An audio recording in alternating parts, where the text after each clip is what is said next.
प्रिय विद्यार्थियों का इकोनॉमिक कैलकुलेशन चैनल में प्रोफेसर AC मित्तल आपका हार्दिक अभिनंदन करते हैं। आज का विषय बहुत रोचक होने जा रहा है। उसका कारण यह है कि इस चर्चा में हम प्रतिस्थापन प्रभाव के विषय में अपना अध्ययन करेंगे, जिस पर कि public service commission, net, banking और UG PG स्तर पर विभिन्न प्रकार के प्रश्न पूछे जाते हैं और उन प्रश्नों में लघु उत्तरीय, बहुत विकल्प उत्तरीय प्रश्न भी पूछे जाते हैं, जहां पर आप अपना उत्तर देने में सक्षम होते हुए भी असक्षम हो जाते हैं। तो उन सभी छोटे छोटे बिंदुओं की यहाँ हम चर्चा करेंगे। चाहे किसी भी स्तर पर आप प्रतिस्थापन प्रभाव को पढ़ना चाह रहे हैं या अपने एग्ज़ाम की तैयारी के लिए कर रहे हैं, यहाँ यह आपके लिए एक महत्वपूर्ण अंश है। विषय को प्रारंभ करने से पहले सभी विद्यार्थियों से ये अपेक्षा की जाती है कि यदि उन्होंने चैनल को सब्सक्राइब नहीं किया है तो सब्सक्राइब करें, लाइक करें और कमेंट करें और अपने मित्रों को शेयर करें। चूँकि पहले भी ये चीज़ें हमारे सामने आई तो हमने विद्यार्थियों का एक पक्ष था कि प्रतिस्थापन प्रभाव पर चर्चा की जाए, तो हम प्रारंभ करते हैं। प्रतिस्थापन प्रभाव के विषय में जब हम अध्ययन कर रहे हैं, थोड़ा आज का चर्चा कुछ लंबी हो सकती है। ये प्रतिस्थापन प्रभाव जो है हम किस के अंतर्गत ही करेंगे?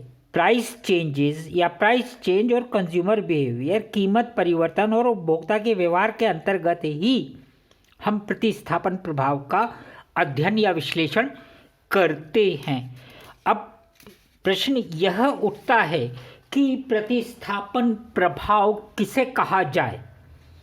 तो प्रतिस्थापन प्रभाव के लिए हम यहाँ देखिए, मैंने शब्दों में लिखकर आपको सरल करने का प्रयास किया है।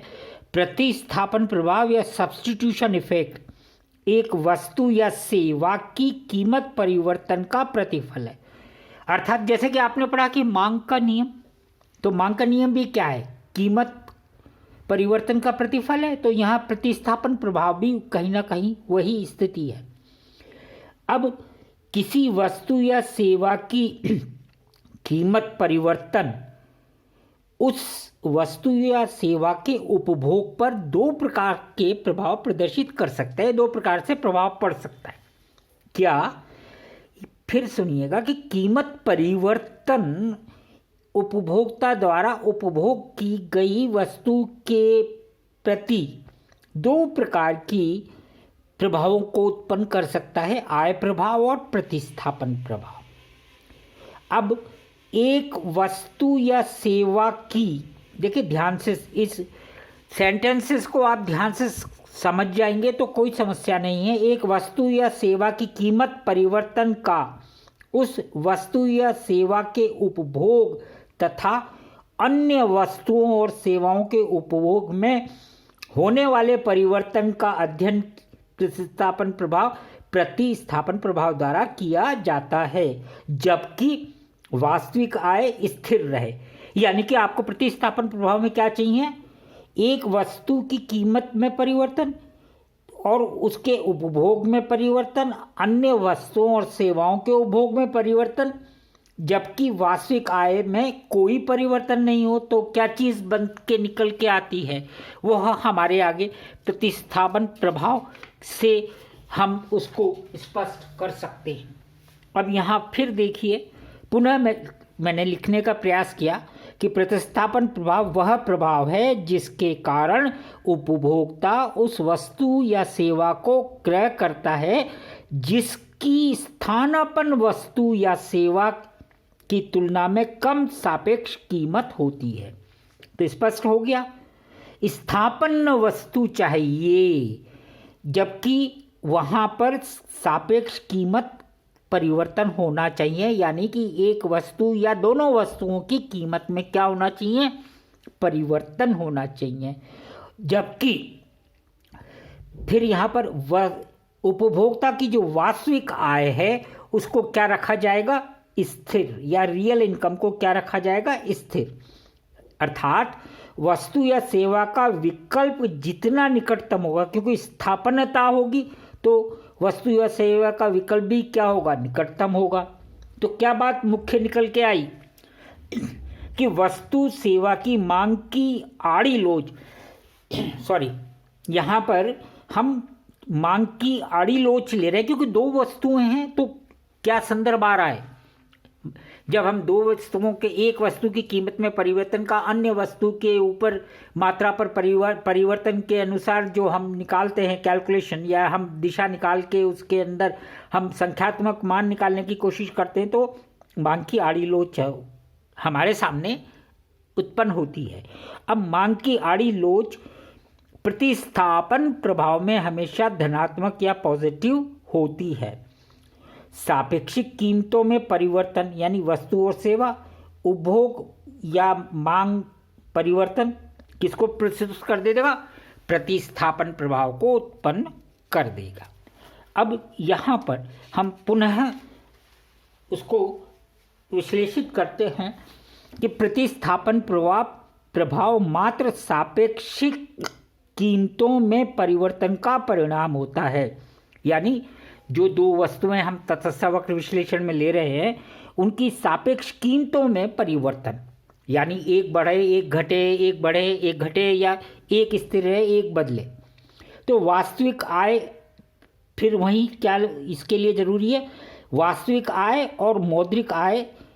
वास्तविक आय तो स्थिर रहनी चाहिए, कीमत परिवर्तन की वजह से आय में जो वास्तविक आय में परिवर्तन होगा उसको स्थिर करना है, और मौद्रिक आय अपरिवर्तित रखनी है। इस विषय में स्टीनियर वो हैग की जो अगर परिभाषा को हम देखें या उस डेफिनेशन को देखें तो वो बिल्कुल यहाँ हमारे लिए स्पष्ट हो जाती है। प्रतिस्थापन प्रभाव तब उत्पन्न होता है जबकि वस्तुओं की सापेक्षिक कीमतों में परिवर्तन उस प्रकार उत्पन्न होता है कि उपभोक्ता विशेष की स्थिति पहले से न तो अच्छी होती है तथा न ही बुरी, अपितु कीमतों के अनुसार व्यवस्थित करना पड़ता है, रीअरेंजमेंट करना पड़ता है।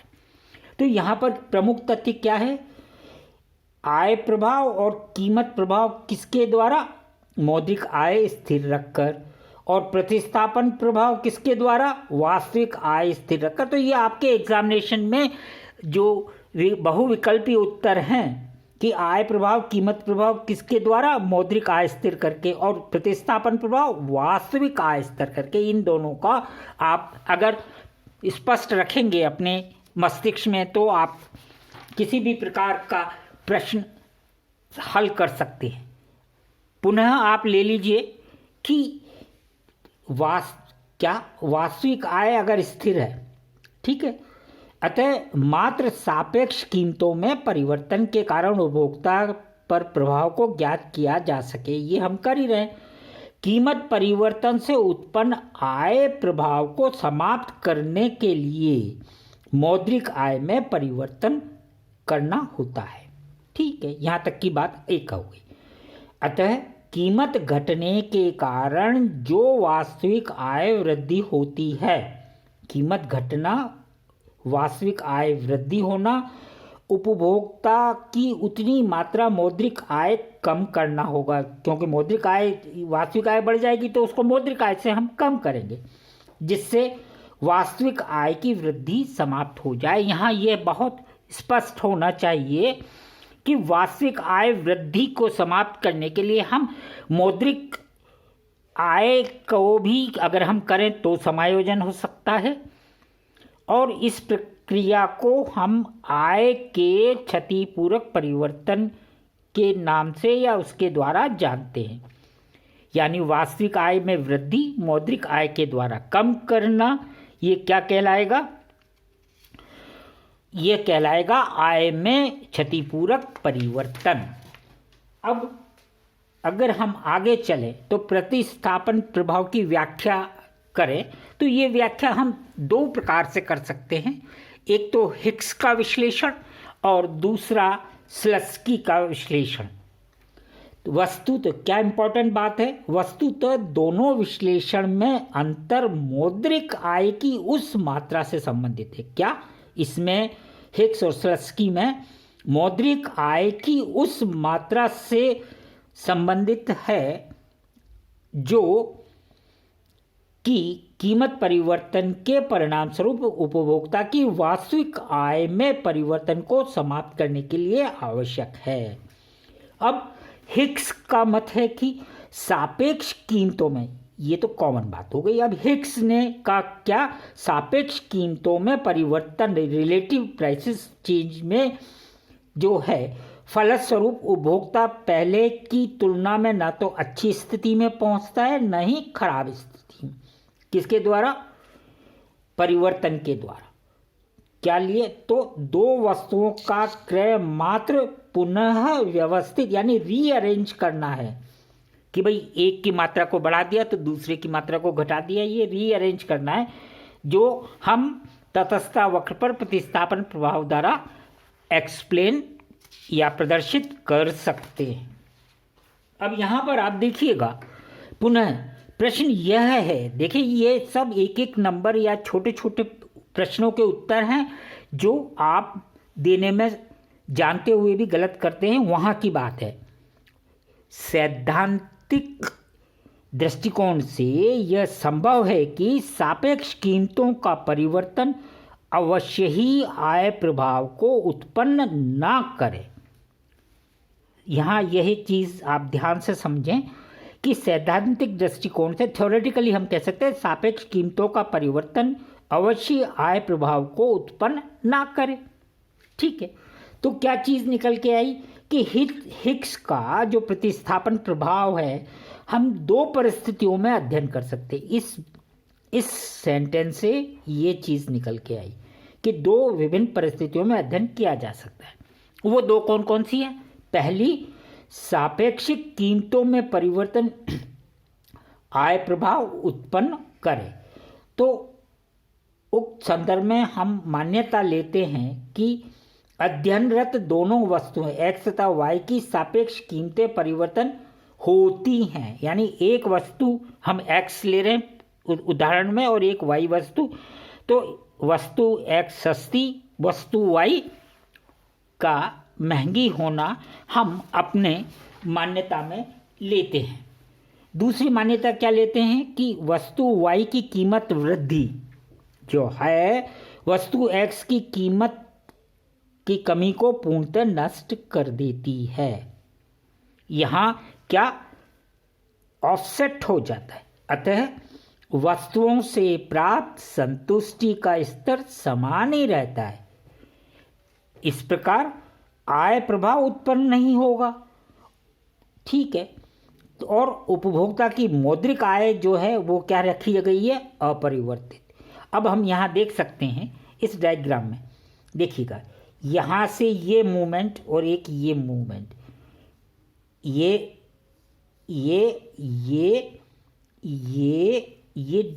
इन रेखा चित्र में इन चीज़ों को देखिए कि उपभोक्ता का संतुलन के विषय में पूर्व में हम सब चर्चा कर चुके हैं कि ये कीमत रेखा है, इस कीमत रेखा पर ये तटस्थता वक्र संतुलन।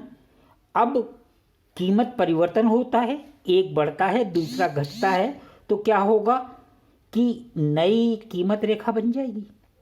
और हिक्स का कहना है कि इस परिस्थिति में उपभोक्ता इस बिंदु के बजाय इस बिंदु पर इसी तटस्थता वक्र पर क्या करेगा, अपने को रीअरेंज करेगा या पुनर्व्यवस्थित करेगा।